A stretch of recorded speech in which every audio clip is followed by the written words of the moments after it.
పరమా తండ్రి నీకే స్తోత్రం పరమా తండ్రి నీకే స్తోత్రం పరమా పుత్ర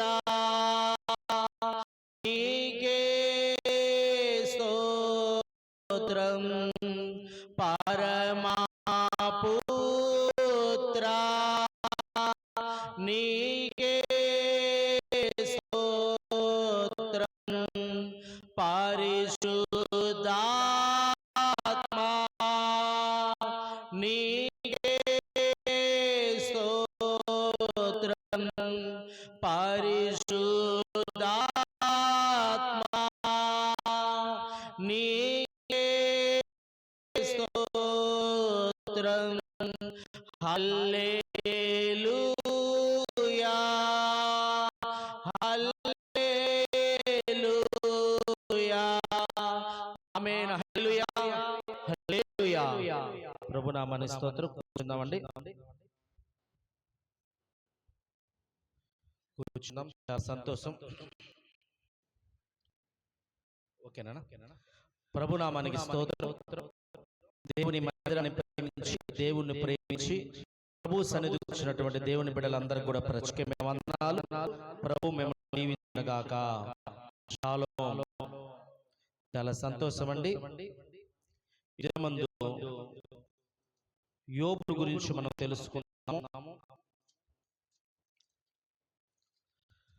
యోబు దేవుడు బహుగా దీవించాడు. ఎంతగా అంటే ఆ దేశములో యోబు వంటి ధనవంతుడు ఒక్కడు కూడా లేడంట.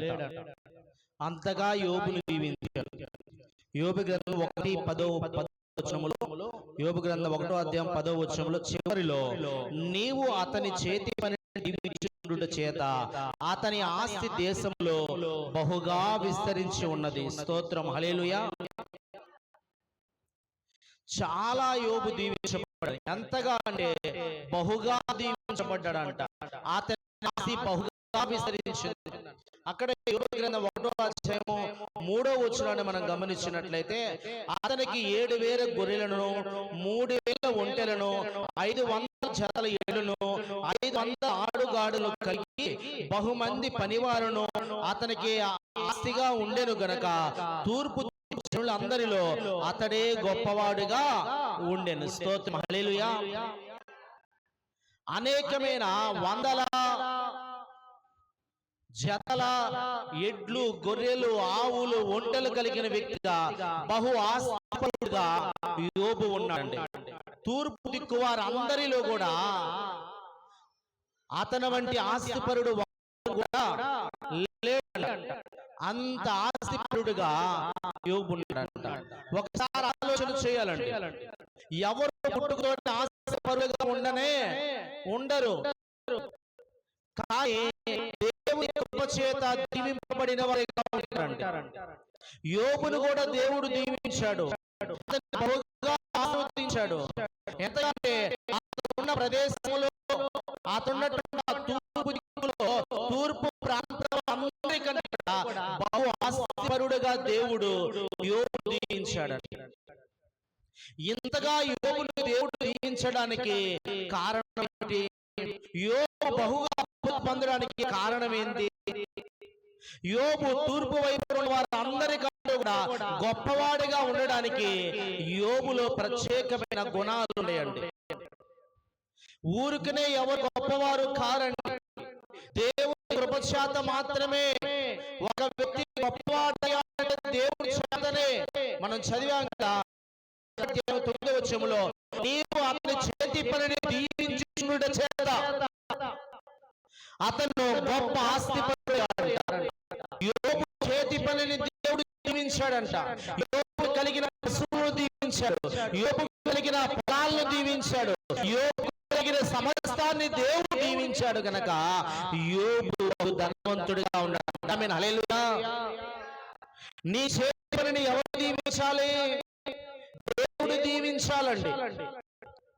లేదు, ఇది నా కష్టార్జితమను, నేను కష్టపడతాను, దేవుని ఆజ్ఞని విడిచిపెట్టి, దేవుని మందిరాన్ని విడిచిపెట్టి, దేవుని మాటను విడిచిపెట్టి నేను వెళ్ళిపోతాను, నేను సంపాదించుకుంటాను అంటే ఏది మిగులుబాటు ఉండదు. ఇక్కడ అంటున్నాడు, నీవు అతని చేతి పనిని దీవించుచున్న చేత. ఎవరంట? దేవుడు యోబుకు చేతి పనులను, వ్యవసాయాన్ని, పశువులను దేవుడు దీవించాడు. గొప్పవాడయ్యాడు. హల్లెలూయా.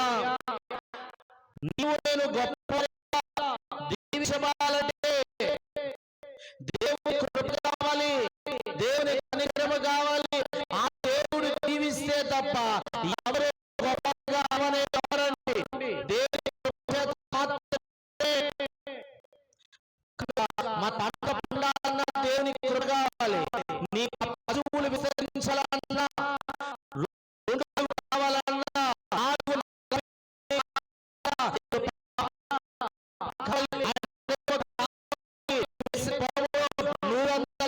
కాయాలన్నా, నీ పిల్లల జాబులో నీ పిల్లలు చదువుకొని దేవుని కృప కావాలి, ఆయన కనికరం కావాలి. మీకు అభివృద్ధి కలనే కలగదండి. దేవుని ఆశ మనకు ఉండాలి, ఆయన కనికరం దీవించబడతారు. యోబు మీద దేవుని కృప ఉన్నది, దేవుని కనికరం ఉంది కనుక దేవుడు దీవించాడు కనుక యోబు ఆస్తిపరుడుగా గొప్పవాడుగా ఉన్నాడంట. ఆమె గొప్పవాడిగా ఉండడానికి యోబులో ఉండే ప్రత్యేకమైన గుణాలు ఏమిటంటే 1వ అధ్యాయము 1వ వచనం.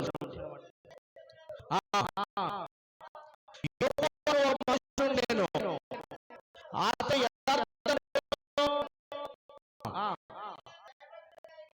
దేవుడు భయభక్తులు కలిగి దేవుడు నామమును ఆమెను హల్లెలూయా. యోబు దీవించడానికి, యోబుని దేవుడు దీవించడానికి, యోబు గొప్పవాడవడానికి ఏమిటంటే యోబు దేవునిలో యథార్థవంతుడుగా ఉన్నాడంట. ఆమె హల్లెలూయా. ఎవరి దేవుని దృష్టిలో యథార్థవంతుడుగా ఉన్నాడట. నీవు నేను యథార్థంగా లేకపోతే దేవుడిచ్చే జీవనలు పొందుకోలే. యథార్థత కావాలి. నువ్వు చేసే పనిలో నీ భార్య దగ్గర యథార్థంగా ఉండాలి, నీ భర్త దగ్గర నువ్వు యథార్థంగా ఉండాలి, నీ కుటుంబంలో నీ పిల్లల దగ్గర, నీ దగ్గర నీ పిల్లలు యథార్థంగా ఉండాలి, నీ బంధువుల దగ్గర, ఇరుగు పారది వారి దగ్గర, నీ దగ్గర కూలి చేస్తున్న కూలి వారి ఎలా ఉండాలి? యథార్థంగా ఉండాలండి. దేవుడు చూస్తాడంట మనుషుల్ని, ఆకాశం నుండి నరుస్తుందంట. ఒక్కడైనా దేవుడు వెతికే బిడ్డలు, దేవునికి ఇష్టంగా జీవించేవారు ఎవరైనా ఉన్నారా అని చెప్పి ఆకాశం నుండి నరులను దేవుడు పరిశీలిస్తున్నాడు. ఎలా ఉన్నావు? యథార్థత విడిచిపెట్టి నడుస్తున్నావా? యథార్థంగా ఉన్నావని దేవుడు చూస్తూనే ఉంటాడు. దేవునికి ఇచ్చే విషయంలో యథార్థంగా ఉన్నావా? దేవుడు చూస్తాడండి. దేవుడు దేవుని విషయంలో యథార్థంగా ఉన్నావా? మనుషుల దగ్గర యథార్థంగా ఉన్నావా? ఇది కూడా దేవుడు చూస్తాడు. అననీయ సప్పిరాలు ఏం చేశారు? యథార్థత కోల్పోయారు, దేవుడి దగ్గరే తప్పిపోయారు, శాపాన్ని తెచ్చుకున్నారు. అన్ని విషయాల్లో మన యథార్థత కావాలి. కొంతమంది కూలి చేయించుకుంటారు, కూలి వారికి తగిన జీవము ఎవరు యథార్థత ఉండదు. కొంతమందికి యథార్థంగా ఈ పని చేయి అప్పగిస్తే అరాకొరగా చేసి వెళ్ళిపోతూ ఉంటారు. చేసే పని విషయంలో యథార్థత ఉండదు. మందిరం పని అప్పగిస్తే ఇది ఉచితంగా చేయాలి కదా, ఏముందిలే పైపైన చేద్దామని అంటే యథార్థత ఉండదు. యథార్థం ఏ పని అప్పగించినా ప్రతి పనిలో ఎలా ఉండాలన్నా యథార్థంగా ఉండాలి. నువ్వు జాబ్ చేస్తున్నావా, జాబ్ యథార్థత. కూలి పని చేస్తున్నావా, చేసే పనులు యథార్థత. నీ భార్య విషయంలో, భర్త విషయంలో, పిల్లల విషయంలో, అన్ని విషయాల్లో నువ్వు యథార్థంగా ఉంటే ప్రభువు నిన్ను దీవిస్తాడు. ఆమేన్, హల్లెలూయా. ప్రభువుని హెచ్చిస్తాడు. యోబుని హెచ్చించిన దేవుడు, యోబుని దీవించిన దేవుడు నిన్ను నన్ను దీవిస్తాడు. ఆమేన్, హల్లెలూయా. ఎందుకంటే యోబు బహుగా దీవించడానికి కారణం ఏంటంటే యోబు యథార్థవంతుడుగా ఉన్నాడండి. చాలా మంది అంటారు, అయ్యా నేను చాలా యథార్థంగా ఉన్నానయ్యా. నువ్వు యథార్థంగా ఉంటే నీ భార్య నిన్ను గురించి ఏం చెప్పాలండి? సాక్ష్యం చెప్పాలి. నీ భర్త ఎలాంటి వాడంటే భార్య అంటుంది, నా భర్త యథార్థత లేదు. నీ ఇంట్లో నీ పిల్లలు నిన్ను గురించి సాక్ష్యం చెప్పాలి. నీ తల్లి నిన్ను గురించి సాక్ష్యం చెప్పాలి. యోబు గురించి తన భార్య ఏం సాక్ష్యం చెప్తుంది? యోబు గ్రంథము 2వ అధ్యాయము 9వ వచనం. యోబు గ్రంథము 2వ అధ్యాయము 9వ వచనం. అతని భార్య వచ్చి, నీ ఇంకా యథార్థతను వెదలక ఉండువా? దేవుని స్తోత్రం చెప్పాలి. హల్లెలూయా. ఏమంటారండి? యథార్థత అంటే యథార్థత తన భార్యకు తెలుసు, చూస్తూ ఉంది. ఇంకా నువ్వు యథార్థతను వదలవా? యోబు కష్టం వచ్చింది, శ్రమ వచ్చింది, ఇబ్బంది వచ్చింది, ఎన్ని వచ్చినా నోటి మాట కూడా దేవుడిని దూషించలేదండి. యథార్థతను వినవలేదంట. ఆ దేవుడు నన్ను ఎలా చేశాడేమో, ఈ దేవుడు ఎలా చేశాడేమో అనే పదాలు పలకలేదు. యథార్థంగా ఉంటున్నాడు. ఎవరిని దూషించడంలా, ఎందుకు ఇలా జరిగిందని ఎవరిని నిందించడం లేదు. ఏం జరిగినా దేవునికి స్తోత్రం చెప్పి యథార్థంగా జీవిస్తున్నాడండి. అందుకే నా భార్య సాక్ష్యం చెప్తుంది, ఇంత రోజులు అన్ని ఉన్నప్పుడు యథార్థంగా ఉన్నారంట, అన్ని పోయినా కూడా యోబు యథార్థతను విడిచిపెట్టలేదంట. చాలా మంది ఉన్నప్పుడు ఉంటాడు, పోయిన తర్వాత ఏదైనా సంపాదించుకోవాలని, అక్రమ మార్గాలు సంపాదించాలని ప్రయత్నం చేసే వాళ్ళు చాలా మంది కనపడుతూనే ఉంటారు. ఆమేన్, హల్లెలూయా. చెప్పాలి, హల్లెలూయా. ఉన్నా లేకపోయినా ఉన్నదాంతో సర్దుకొని వెళ్ళాలి, ఉన్నదాంతో కుటుంబాన్ని పోషించుకోవాలి. ఉన్న విషయంలో కొద్దిలోనే నమ్మకంగా యథార్థంగా ఉంటే దేవుడు నీ చెయ్యి విడవడు. స్తోత్రం. యోబు భార్య సాక్ష్యం చెప్తుంది, యోబు యథార్థతను శ్రమలో కూడా యథార్థతను విడిచిపెట్టలేదంట. స్తోత్రం. చాలా మంది కష్టం వచ్చినప్పుడు దేవుని విడిచిపెడతారు, మందిరాన్ని విడిచిపెడతారు, వేరే మార్గమునే ఉన్న తప్పుడు మార్గాన్ని ఎత్తుక్కుంటూ ఉంటారు. ఈ మార్గములో వెళ్ళకూడదండి. కష్టమైన, శ్రమైన, ఇబ్బందైనా యథార్థంగా ఉంటే తప్పక దేవుడు దేవుడు దీవిస్తాడండి. ఆమేన్. ఎవరు దీవిస్తాడండి? యథార్థవంతులు దీవిస్తాడు. సామెతల గ్రంథము 2వ అధ్యాయము, సామెతల గ్రంథం 2వ అధ్యాయము 7-8 వచనాలు. ఆయన యథార్థవంతులను వర్ధిల్ల చేయును. స్తోత్రం. ఎవరిని వర్ధిల్లేస్తాడంట? యథార్థవంతులు. యథార్థత కష్టమైన సమస్యలైన స్థితిలో ఉన్నా నువ్వు యథార్థంగా ఉన్నట్లయితే దేవుడు వర్ధిల్ల చేస్తాడంట. హల్లెలూయా. యోబు యథార్థంగా ఉన్నాడు గనక యోబును దేవుడు వర్ధిల్లింపజేశాడు, యోబును దేవుడు దీవించాడు. ప్రియ దేవుని బిడ్డలారా, ఏ విషయంలో కూడా యథార్థతను విడకూడదు. రెండోదిగా యోబుడు ఎలాంటి సాక్ష్యం? యోబు తన్ను గురించి తాను ఎలా చెప్పుకున్నాడు? యోబు సాక్ష్యం యోబు గ్రంథము 1వ అధ్యాయం 21వ వచనం. యోబు గ్రంథం 1వ అధ్యాయం యోబు చూడండి. నేను నా తల్లి గర్భముల నుండి వచ్చింది, అక్కడికి తిరిగి వెళ్ళుదును. యెహోవా ఇచ్చెను, యెహోవా తీసుకొని పోయెను, యెహోవా నామమునకు స్తుతి కలుగును. ఆమేన్, హల్లెలూయా. యోబు ఎలా ఉందో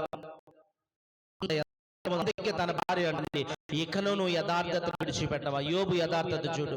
తల్లి దిగంబరిగా వచ్చిన ఇప్పుడు దిగంబరిగా నేను తిరిగి వెళతాను. యెహోవా ఇచ్చెను, యెహోవా తీసుకొనెను, ఆయన నామమునికి స్తుతి కలుగును గాక. ఆమేన్. హల్లెలూయా. ఎంత గొప్ప మాట ప్రియ దేవుని బిడ్డలారా. గమనించండి, శ్రమలో ఎవరి పదాలు ఎందుకు కష్టం వచ్చింది? దేవుడు ఇచ్చాడు, దేవుడు తీసుకున్నాడు. నేను ఎంతో సంపాదించినయ్యా, పోయింది, నేను కష్టపడ్డాను పోయింది, నేను సంపాదించాను పోయింది, నేను పదమే వాడతాను కానీ దేవుడు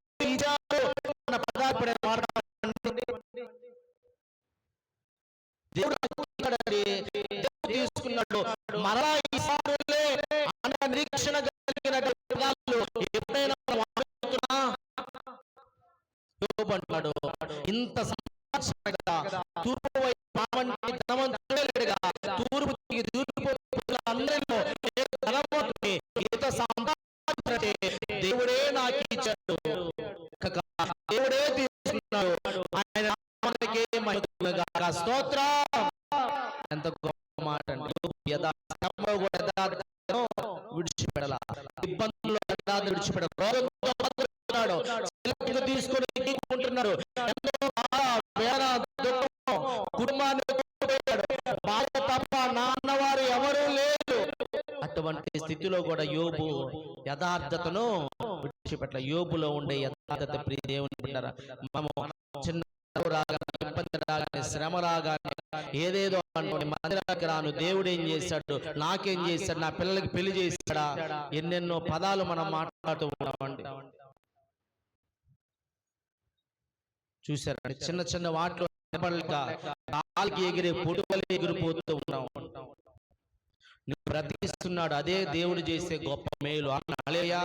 నువ్వు ఆయుష్తో ఉన్నావు, ఎదురుపోయి తరాన ఊపిరి కలిగి మరలా నువ్వు తిరిగి లేచావంటే అది దేవుడు చేసిన మేలే. ఊపిరి పోతే ఈ పాట నువ్వు ఏడుండేవాడు. దేవుని బిడ్డలారా, నువ్వు బ్రతికున్నావంటే, ప్రాణంతో ఉన్నావంటే అది దేవుడు చేసిన మేలే అని నువ్వు జ్ఞాపకం పెట్టుకోవాలి. నడిదిన నాయపురంలో ఒక సహోదరి ఇంటికి వెళ్ళాం. ఆమెకి ఆక్సిజన్ పీల్చడం, నిమ్మంట ఆక్సిజన్ పీల్చడం కష్టంగా ఉంది. ఎవరైతే పక్కన మిషన్ తో శ్వాస పీల్చుకుంటుందా, చాలా ఇబ్బందికరమైన స్థితి. కొన్ని రోజులుగా ఆక్సిజన్ వెంటిలేటర్ దాని ద్వారా ఆక్సిజన్ పెట్టుకుంటా. మరి మనమైతే కొన్ని వేలు పెట్టి, లక్షలు పెట్టి ఆక్సిజన్ పీల్చడం లేదండి, స్వేచ్ఛగా ఆక్సిజన్ పీల్చుకుంటాం.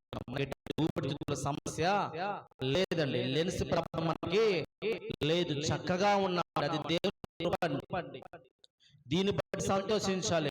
నేను చక్కగా శ్వాస పీల్చుకున్నానంటే, నా ఊపిరితిత్తులు బాగున్నాయంటే దేవుడు చేసిన మేలు, నా కిడ్నీలు బాగున్నాయంటే దేవుడు చేసిన మేలు, ఈ రోజు నా హార్ట్ చక్కగా కొట్టుకుంటుందంటే ఇది దేవుడు చేసిన మేలు అని చెప్పి దేవుని గుర్తించాలి. కానీ చిన్న చిన్న కారణాలకి దేవుడు ఏం చేశాడని చెప్పి దేవుని వెళ్ళిపోవడం, దేవుని నిందించడం, చిన్న చిన్న కారణాలు చూస్తే కొన్ని సందర్భాల్లో ఆ వ్యక్తిని చూసినప్పుడు, ఆ స్త్రీలను చూసినప్పుడు నవ్వు ఉంటుందండి.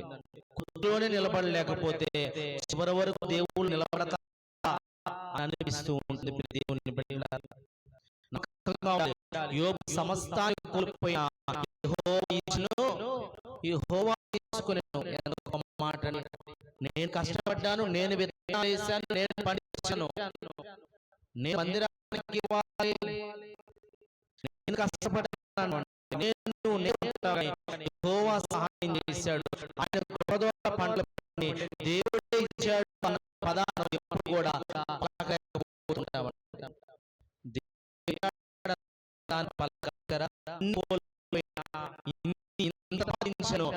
దేవుడు చెప్పి కోల్పోయిన సాక్ష్యం చెప్తున్నాడు. ఆమేన్. హల్లెలూయా. చెప్పాలి. హల్లెలూయా.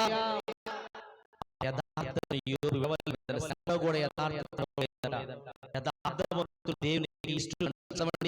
సామెత గ్రంథము 11వ అధ్యాయము 20వ వచనం. సామెత గ్రంథము 11వ అధ్యాయము 20వ వచనం. మూర్ఛిత్తులు యెహోవాకు హేయులు, యథార్థంగా ప్రవర్తించువారు యెహోవాకు ఇష్టలు. స్తోత్రం. మూర్ఖముగా మాకు ఇష్టం వచ్చినట్టుగా మేము జీవిస్తాం, మోసం చేస్తాం, అబద్ధాలు వారు దేవునికి హేయులంట. యథార్థవంతులు దేవునికి ఇష్టలంట. యోబు దేవునికి ఇష్టగా ఉన్నాడు కదా, యోబుని దేవుడు దీవించాడు. శ్రమ కలగకమునుపు దేవుడు అడుగుతున్నాడు. శ్రమ కలిగినాక సమస్తము కోల్పోయినా కూడా యెహోవా ఇష్టను మాట్లాడుతున్నాడు యోబు. అందుకే యోబు దీవించబడడానికి మొట్టమొదటి కారణం అంటే యోబు యథార్థవంతుడుగా ఉన్నాడు. చెప్పాలందరూ చేతులు పైకి హల్లెలూయా.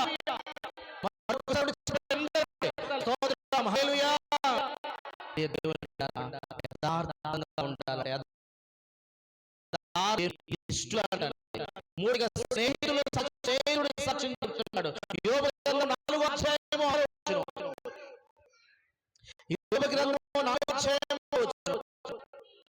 నీ భక్తి నీకు ధైర్యం నింపదా, నీ యథార్థ ప్రవర్తన నీ నిరీక్షణకు ఆధారము కాదా. చూసారా, స్నేహితుడు ఒప్పుకున్నాడు నీ యథార్థ ప్రవర్తన. ఏమన్నాడు? యోబు యథార్థవంతుడు అని చెప్పి స్నేహితుడే సాక్ష్యం చెబుతున్నాడు. మనల్ని చూసి ఇతరులు సాక్ష్యం చెప్తారా? ఏమో భక్తి పలారు, దేవుణ్ణి నమ్ముకున్నాక మాట వచ్చింది, ఏమో మాటలు చక్కగా ఉండే, ప్రేమ ఉంది మాటల్లో, ద్వేషం లేదంట. మాటల్లో ఏముండాలండి? ప్రేమ కనబడాలి. మాట్లాడు, ప్రేమ మాట్లాడుతుంది. మాట్లాడా రెండు పదాలు ప్రేమతో కుటిలము లేకుండా మాట్లాడుతుంది. ఏమో యథార్థవంతురాలు, ఈ స్త్రీ యథార్థవంతురాలు. మీ గురించి ఎవరైనా సాక్ష్యం చెప్పారా? యోబు గురించి యోబు స్నేహితుడు సాక్ష్యం చెబుతున్నాడు. నీ యథార్థ ప్రవర్తన నిరీక్షణ ఆధారము కాదా. యోబు యథార్థంగా జీవించావు, నీతిగా జీవించావు, అనేకులు సహాయం చేశావు, ఏ పనిలో కూలి వారి కూలి ఉగ్గబట్టలేదు, అన్ని విషయాలు నమ్మకంగా యథార్థంగా జీవించావు కనుక నీకు బాధపడవద్దు. నీ యథార్థ ప్రవర్తన నిరీక్షణకు ఆధారము కదా. నువ్వు యథార్థంగా ఉన్నావు గనక నీ చెయ్యి దేవుడు విడవడు. ఇప్పుడు సమస్తము కోల్పోయిన ఒకనొక దినమందు నిరీక్షణ ఉంటే కోల్పోయినవన్నీ నీవు తిరిగి పొందుకుంటావు. స్తోత్రం. స్నేహితుడు యోబును చూసి సాక్ష్యం పలుకుతున్నాడండి. దేవుని బిడ్డరా, సాక్ష్యం పలుకుతుంది ఈ యథార్థవంతుడని. యోబు నోటి మాటతో సాక్ష్యం చెబుతున్నాడు, యెహోవా యథార్థంగా ఒప్పుకుంటున్నాడు. మరి నీవు నేను ఎలా ఉంటున్నామంటే, నిన్ను నన్ను ఎవరు సాక్ష్యం చెబుతున్నారు? మంచిది, శరమ మంచిది సాక్ష్యం, ఎలిజబెత్ మంచిది సాక్ష్యం, మరేరా మంచిది అని సాక్ష్యం ఉందా? మరి భర్త సాక్ష్యం చెబుతున్నాడా? కోటయ్య పిల్లలు సాక్ష్యం చెబుతున్నారా? సాక్ష్యం కావడాలంటే కష్టాలు కూడా మోసగాడవని స్నేహితుడు అనడం లేదు, కానీ నువ్వు యథార్థవంతుడు అంటున్నాడు. కష్టాలు కూడా భార్య వచ్చి మోసగాడవయ్యా, అట్లా నువ్వు యథార్థవంతుడు అంటున్నాడు. పదము యథార్థంగా మాట్లాడుతున్నాడు. సంపాదించిన దేవుడి వలనే దేవుడే ఇచ్చాడు. చూశారంటే మరి నేను ఎలా మాట్లాడుతున్నా? దేవుడు సామెత 3వ అధ్యాయము 32వ వచనం. 3వ అధ్యాయము 32వ వచనం. కుటిల వర్తనలు యెహోవాకు అసహ్యులు అంటండి. యథార్థవంతులకు ఆయన తోడుగా ఉన్నాడు. ఆమేన్, హల్లెలూయా. నోటి ద్వారా దూషించేవారు, మోసం చేసేవారు, మనుషులంట ఎవరికి దేవుడు తోడుగా ఉంటాడంట, వర్ణలకు దేవుడు తోడుగా ఉంటాడు కానీ యథార్థవంతులకు దేవుడు తోడుగా ఉంటాడంట. హల్లెలూయా. యోబు కుటుంబానికి దేవుడు ఎందుకంటే యోబు యథార్థవంతుడంట. యోబు అందరికీ కూడా దేవుడు దేవుడు తోడుగా ఉన్నాడంట. చూద్దాం యోబు గ్రంథము 1:10. యోబు గ్రంథము 1:10. నీవు అతనికి అతని అతనికి చుట్టూ కంచె వేసేవి కదా. ఏం వేసాడా? కంచె వేశాడు. సరే, యథార్థవంతుడికి దేవుడు కాపాడతాడు, దేవుడు తోడుగా ఉంటాడంట. అందుకే యథార్థవంత యోబు యోబు కలిగిన దానికి, యోబు పొలాలకి, యోబు పిల్లలకి దేవుడు తోడుగా ఉన్నాడు. స్తోత్రం.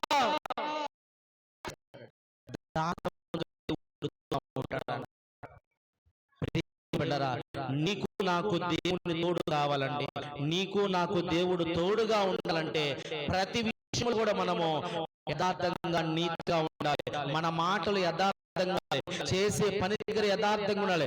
ఎక్కడ మోసం కనపడకూడదు. యథార్థంగా ఉంటే దేవుడు తోడుగా ఉంటాడు, నేను వర్ధల చేస్తాను. స్తోత్రం. చివరిగా దేవుడే యోబు గురించి దేవుడే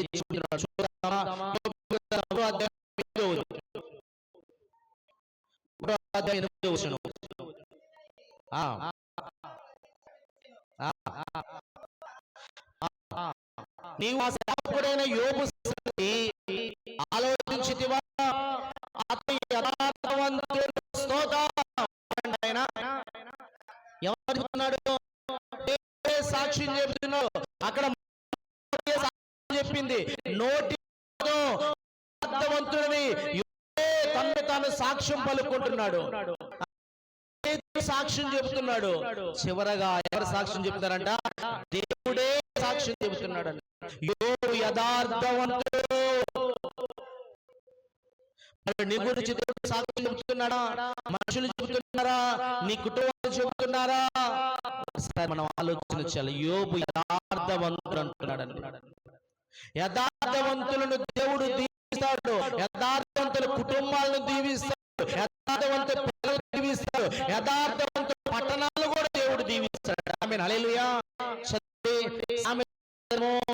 11వ అధ్యాయము 11వ వచనం.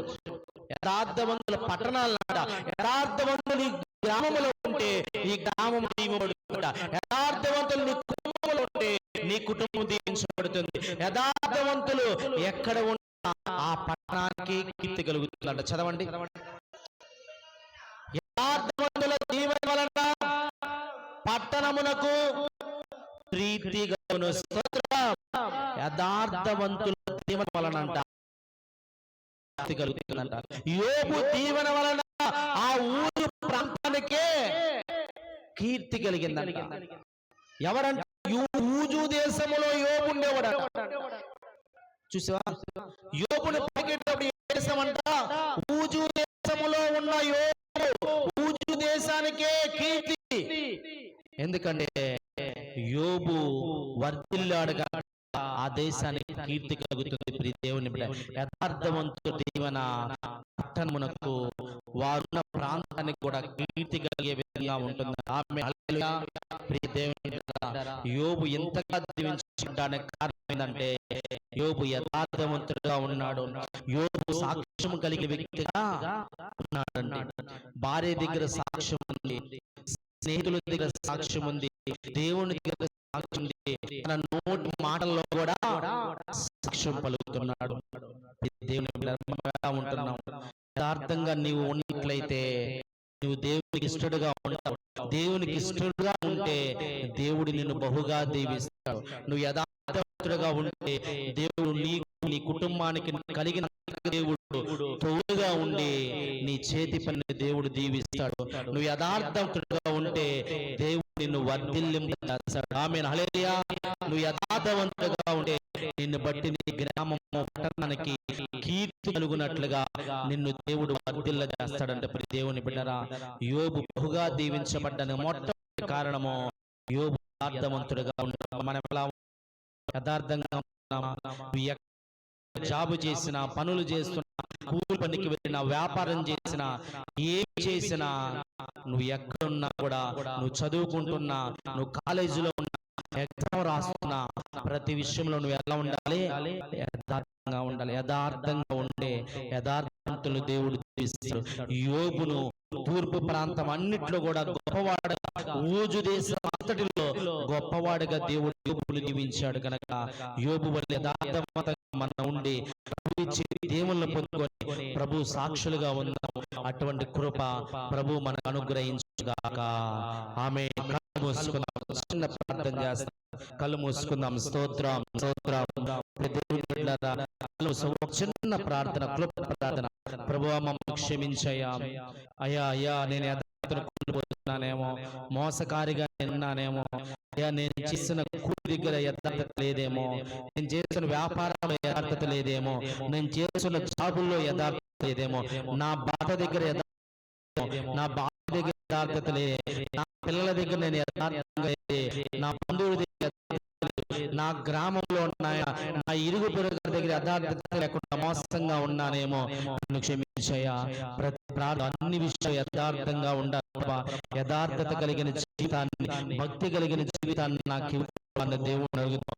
యథార్థవంతులను దేవుడు వర్ధిల్ల చేస్తాడు. కనుక ప్రార్థన చేద్దాం. యథార్థవంతులకు దేవుడు తోడుగా ఉన్నాడంట. యథార్థవంతులకు కీర్తి కలగజేస్తాడంట. కనుక నువ్వు ఎలా ఉంటున్నావు?